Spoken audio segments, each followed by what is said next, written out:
What's going on YouTube? Let's jump right into it today. Okay, so I'm warming up right here. Today was consisted on only 3 movements. I did deadlifts, hamstring curls, and calf raises as well. And you might say to yourself, oh, only 3 exercises? What's going on? Like, don't you need to do more for that?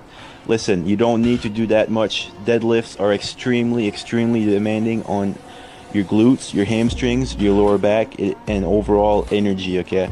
Trust me, if you do enough volume, you will get crazy results doing only deadlifts, okay?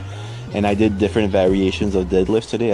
I worked up to a top heavy single today. I worked up to 92% of my 1 rep max to make sure I don't lose strength. Right now my 1 rep max is 550 pounds on deadlifts. So I want to make sure that I don't lose it, and I noticed that if I go past 3 weeks usually without going to 90% or above of my 1 rep max, I lose strength. So this is the top set I worked on today, 505 pounds. Very slow, but it's the best form I ever got, honestly. So I'm working on that, working on keeping my upper back tight. For me, it's my weak point. And now I worked up with deficit deadlifts. I'm standing on 2 45-pound plates right there to add around 3 inches of deficit. So it adds more range of motion. The more range of motion you have, the harder the exercise. And I found that for me, it helps a lot keeping my upper back tight because I just need to.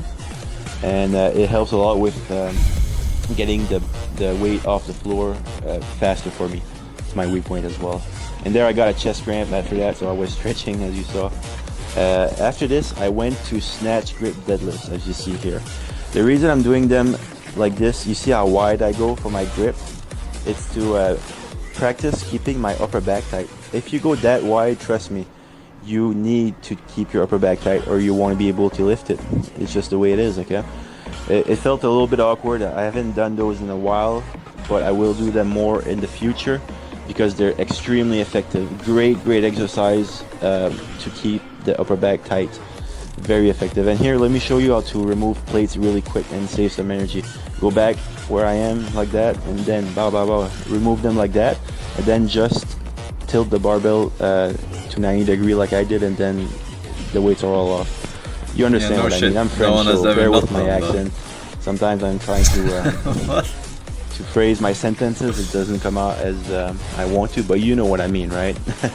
Anyways, here I went very high volume, hamstring curls, 6 sets of bare minimum 10 reps. I usually go for 12 to 15 though. That's my preference when it comes to hamstring curls. They're extremely effective for a great hamstring contraction. So make sure you control the weight.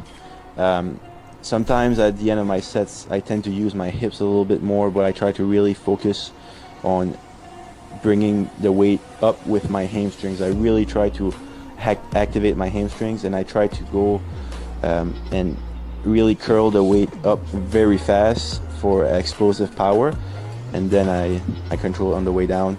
Anyways, here I did seated calf raises, and I'm not a big fan of seated calf raises with this machine right here. You'll see what I mean. You'll see the reason why shortly. But I only did 2 sets here on the seated calf, 10 to 15 reps, straightforward sets. Yeah, you see my calves are getting a little bit better. I'm training them 3 times a week now, and yeah, I haven't trained calves like the past 2 years, so you should be proud of me. I've been training them for the past month now, trying to get them bigger, you know, trying to get them more proportionate to my legs. This is my favorite by far exercise for calves. So what I did, I took a stepper right there, take a stepper, and so then you have more range of motion. Step it up!